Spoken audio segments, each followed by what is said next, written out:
Welcome to the Industrial Talk Podcast with Scott Mackenzie. Scott is a passionate industry professional dedicated to transferring cutting-edge, industry-focused innovations and trends while highlighting the men and women who keep the world moving. So put on your hard hat, grab your work boots, and let's go. All right, once again, we're here.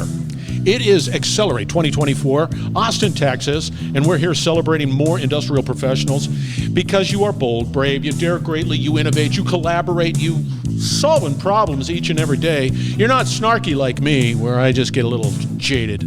But I'm not, because we have Joe. Joe's in the seat. He's not going to be snarky. He's always positive. Right, Joe? I hope so. We were having a conversation offline, and we were both a little snarky. I'll do my best. Yeah, we're not going to bring you down. So just hang tight. But again, Xcelerate. It is a collection of problem solvers right here, right now. Joe being one of them. All right, let's get cracking. Yeah.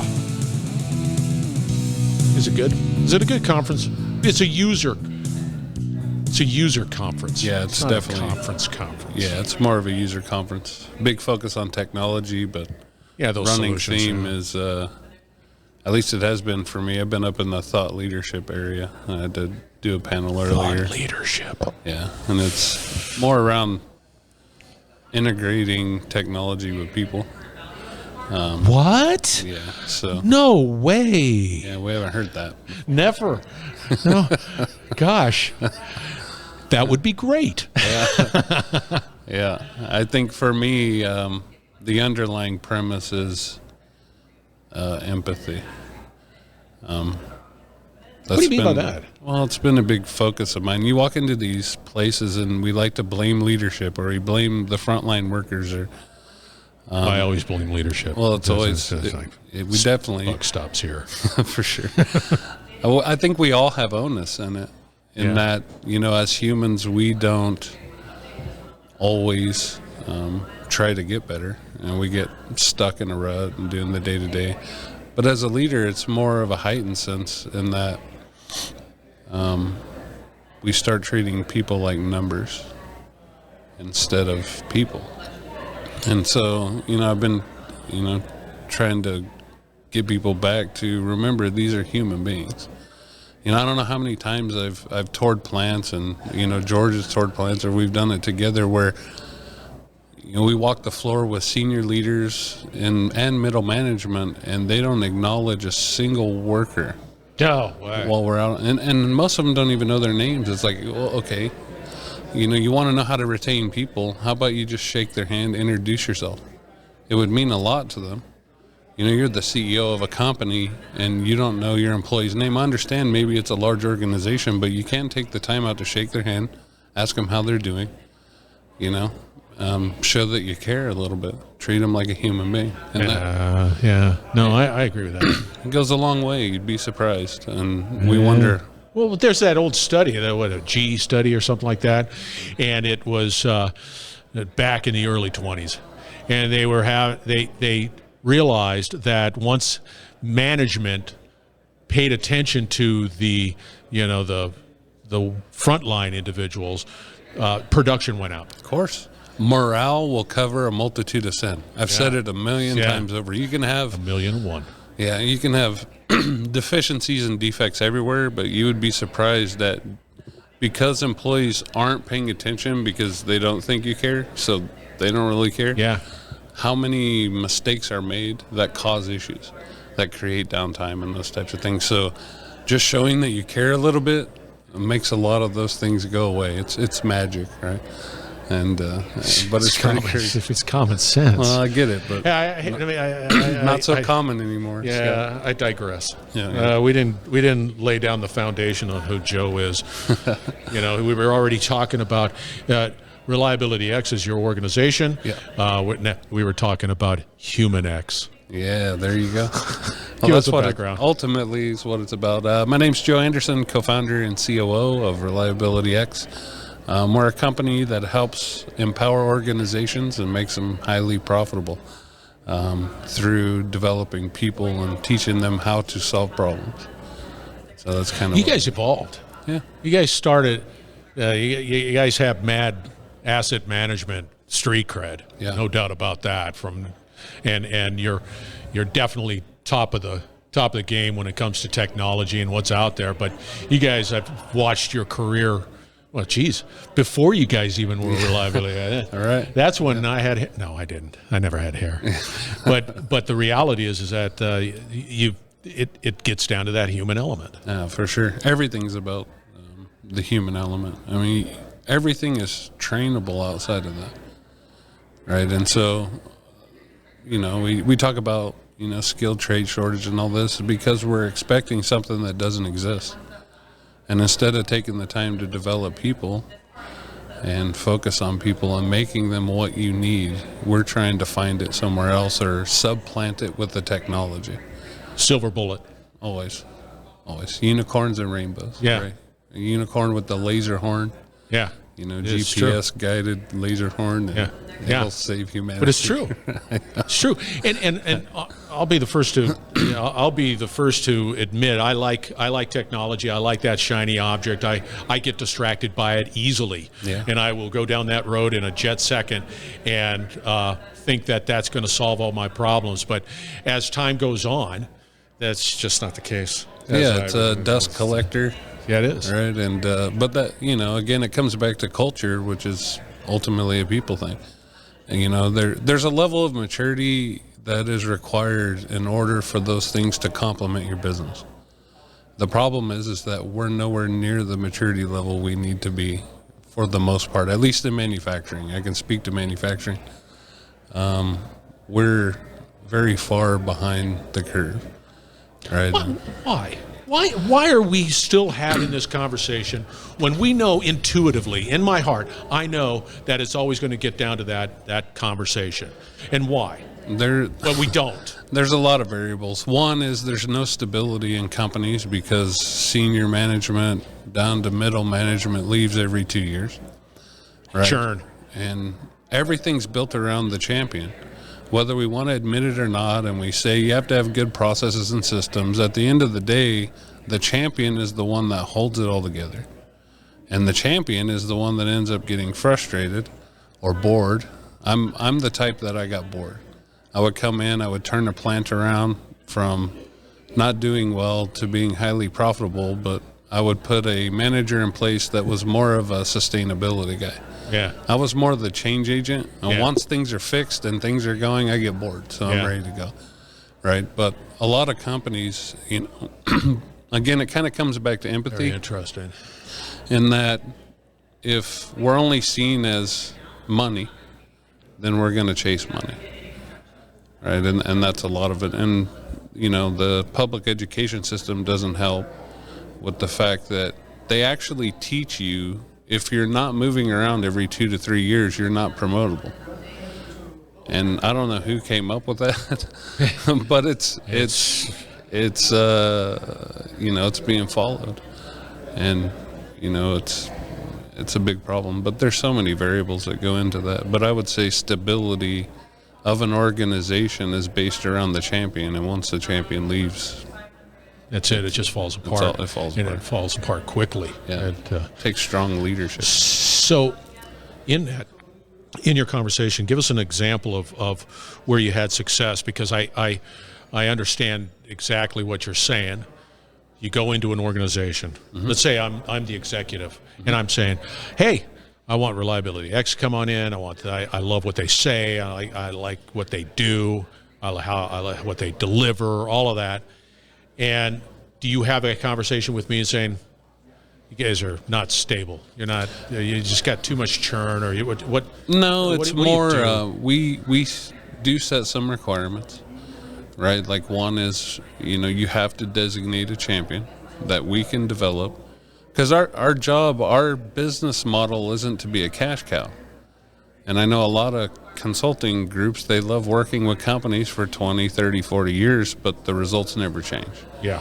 And our model isn't that way. What we want to do is teach the champion and the group together, kind of hand-holding and growing together in those competencies to be able to do the things that you need to do so that when we leave, it's sustainable. And so we're really working ourselves out of a job. It's kind of the business model, the way that we go about doing things. So our goal there is develop the champion, work with the sites. Maybe typically it's a pilot. Sometimes we'll do a whole plant, or we'll just do a pilot line. But you don't like pilots. Come on. I don't like pilots, but at the same time, people that don't know us and our reputation, it's the easiest way for us to show them what we can do. Yeah, I get it. But then when the pilot ends, they end up calling us and continuing. We continue with a lot of clients for a while, coaching, mentoring, or holding hands again, because champions get promoted or they leave or whatever. But our ultimate goal isn't to be there forever. And so when enough people, I'll give you a good example. One of our clients, we did a pilot on one of their lines, and they didn't give us a champion. We warned them, and they didn't do it because I think it was more one guy in the organization wanted us there. Nobody else did, right? Which is typical. Yeah, always good, common. They threw some money his way to kind of shut him up, but then we had really great success. And then about 6 months later, they call us and asking, well, what'd you do to our people? So what do you mean? Said, well, we almost had a revolt on our hands today. So, well, what'd you do? Well, they took all these people that had spent all this blood, sweat, and tears getting their line turned around and running phenomenally, and tried putting them on other lines that weren't running so well. Oh, that'd be frustrating. And they had a fit, right? Yeah. And it's like, well, it's not what we did. It's the fact that you didn't continue to invest in your people.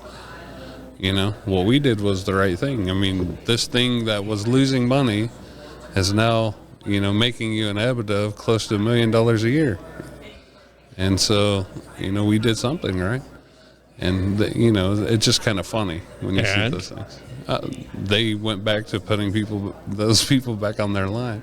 But they called see, us out to do again, see, that's frustrating me. It is. It's frustrating because the reasonable question would be, hey, let's do it to the other lines. I don't know how many lines they have. I got like 3 lines. That's fine. Let's do it to the other ones. It seems great. That's been my career, though, Scott. Even when I was a practitioner, right? I spent 25 years in food and pharma manufacturing, and I would go in as a maintenance manager, and I would turn these plants around. And my whole goal ultimately was to get promoted to corporate so that I could help turn an entire organization around. But what I came to realize is that it'll never work because of, those types of things. Okay. It gets frustrating. It's like, why wouldn't you adopt the practices, right? That you have this one facility that would be considered today world class. Yeah. And instead of adopting the practices, you know what they did? This is no joke. 7 out of 7 plants that I turned around, they sold them. Yeah. They sold them because now EBITDA's up, valuation's higher, they can make money on it. Multiples, got it. I know. I'm not kidding. They sold them. So there's a downside of being a great manufacturing facility as well. Yeah. Yeah. So we went through, it was after I left, but every one of them sold. All 7 out of 7. And so that's kind of the downside because I have people I care for still in those facilities and people that I talk to all the time. And now a new company comes in and they have their own, See? Yeah. And so this repetitive cycle, this vicious cycle, it continues. It gets all sour. It does. And then it's a flavor of the month thing. If you don't see success, that's probably the biggest obstacle we face. Is they're like, oh, here we go again. Yeah. Oh, yeah. It's like the thing is what we do is different, and the way we teach is different. It's counterintuitive to a lot of people, so they struggle with that. But when you're first walking in, it's okay. Here we go, another consultant coming in. Telling us what we need to do and how we need to improve. Yeah. But I the aha, and again, it's overused. I'm just being frank here. Scott's being frank. champion. You know how many champions exist in an organization? I'm a champion for this. I'm champion, and really, but if done right, if done properly, I agree. That's the way to go. But that individual, do you guys go into the process of selecting that champion? That has to be a very special individual. Sometimes we're not afforded, that, but not just any Tom, Dick, or Harry. No, but educating people when they have their aha moment, they get excited and passionate. Yeah. Right. So I wouldn't say anybody, but most people, if they have, the right understanding and they're confident in their skills because they're competent, right? When you're competent, you have the confidence to go out and do things. If we get them to that level of competence, they're okay. Right. And you'd be surprised at how many you wouldn't think do well that actually flourish in those situations. No, really? Yeah, because, it's... that's pretty cool. I like hearing that. Well, what it is a lot of times is we label people as bad fruit when, 80% of the time those bad fruit were once your superstar employees, but you quit listening. Yeah. And quit doing anything about it. And so taking some time to let them air their grievances. What is it that you're seeing? What's frustrating you? Why are you so sour? Yeah. And then helping them to implement them instead of asking for permission, helping them to understand that they hired you for a reason. You're not here to ask for permission. They hired you as the expert to go out and do it, right? And getting them, one with that competence, and then going out and kind of showing them, pushing the boulder for them to get it going. We see a lot of success, so, for sure. Where do you see it going? Well, put your future hat on. You guys, you're in the trenches. It's scary in a way. I'm cautiously optimistic, but I don't know. There needs to be a lot of change. We get so far ahead of the curve because of pressures, speed to market. I got to get this stuff out, blah, blah, blah. But what we're doing is we're leaving the 99% in the dust in pursuit for the 1%. Yeah. And, which is great. I mean, some companies, they need this stuff, to continue advancing. But I think we're getting so far ahead of the curve now, it's going to become a detriment. And that's the part that scares me. And then you couple that, we have a skilled trade shortage. Yeah, we do. But what are we doing about it? The thing is that we want everybody else to solve the problem, but, we're not going to be ones to try to solve it, right? Like I did an exercise today. I said, raise your hand if, you are pushing your kid to go to college. Everybody. Yeah. Skilled trades and going into the trade starts at home. But instead, you've been sold the lie that a college degree will make you something. Yeah. Everybody has one now. Yeah, everybody. It's everybody. And being a doctor and a lawyer is great, but guess what's going to be great in a few years? Being a tradesman. Yeah. Oh, yeah. That's where the money's going to be. Oh, yeah. Because you're not. And then we don't do a good. As an industry, we don't do a good job at promoting that stuff. Our PR is horrible. It's god awful. I mean, there's people out there now that are starting to get out there and do things. Yeah. But it's still not enough. No. And the university system has won the PR battle. Oh yeah. I mean, they're a business. That's what people don't understand. They're a business, so their goal is to pump out as many of those degrees as they can. Yeah. Not value added. I'm not saying to be an engineer you don't need a degree. Maybe, maybe not. That's debatable. But you don't need a liberal arts major. You don't need and that's what the majority, like 80% of degrees are like liberal arts, some sort of liberal arts degree.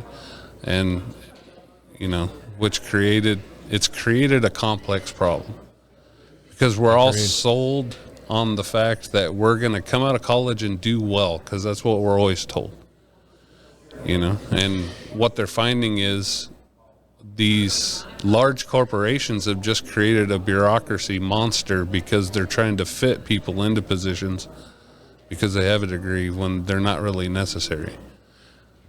And so, but that's a whole nother dilemma. Yeah, I don't want to go down that road. I taught at a technical college. Yeah. And I was talking. I was a PLC instructor. Yeah. And what frustrated me was that we try to do the best at training, but it wasn't reinforced internally. So here, this is the PLC, this is how you program, these are the reasons. You go through the sort of the nuts and bolts of that particular technology, but then it wasn't reinforced out in the field. Yeah. And when I was a lineman, it took me 4.5 years to become a journeyman. Right. But I was learning by a bunch of crotchety old guys that knew exactly what to do, and we just we need to improve that too. Yeah. Well, we lost it. Like 70s into the 80s, they started by, and I remember this in school, they had these posters of the college graduate holding his diploma and like the sun shining on him and everything is great. And then right next to him is somebody in a hard hat and a set of tools on, looking down and depressed. And so the message you got is don't be a loser. Yeah. No, you're right. And so like, sad. and they just did I think it was McKinley that did the survey of 16 to 25-year-olds asking them about the trades, and 80% of them said, nah, that's a trash job. I don't want that job. See? So that perception, I know, but that's the perception, and we lost that perception. And to get that back, until we're in a dire need and the money's there, we won't change it. We won't. Yeah. See, try not to get sour, but all of a sudden Joe makes me sour. I'm sorry. Now I'm all crotchety and sour. Joe, what's the best way to get a hold of you? Probably LinkedIn, Joe Anderson. Look for ReliabilityX Joe Anderson, or just send me an email, joseph.anderson@reliabilityx.com. Yeah, it's going to be LinkedIn. LinkedIn gives me a link. Yeah. That's LinkedIn. Plus, they're going to look at your stat card, which is impressive. Stat card out on LinkedIn. All right. Thank you, Joe. I appreciate it. Thank you. All right, we are broadcasting once again from Xcelerate 2025 here in Austin, Texas. Fluke Reliability is the company, and we're going to have all the contact information for Joseph, out on Industrial Talk. It's going to be his LinkedIn link, so just, don't fret. All right, we're going to wrap it up on the other side. Stay tuned. We will be right back. You're listening to the Industrial Talk Podcast Network.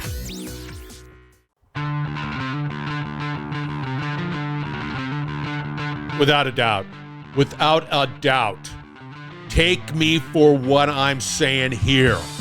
Joe Anderson, ReliabilityX, incredible organization, being driven by passionate asset management, reliability. They're second to none. It is a must connect. You're in the world of asset management. If you're looking for some guidance, if you're looking for some insights, this has to be the first place you look. Joe Anderson. It's all out on Industrial Talk. His stat card. Click, connect, all of that. Industrial Talk is here for you. I say it all the time. It is a platform dedicated to you industrial professionals. You need to tell your story. You need to contact with me and have a chit chat. It's just that easy. Let's help you get your message out. Be bold, be brave, dare greatly. You will be changing the world if you hang out with Joe. We're going to have another great conversation shortly, so stay tuned.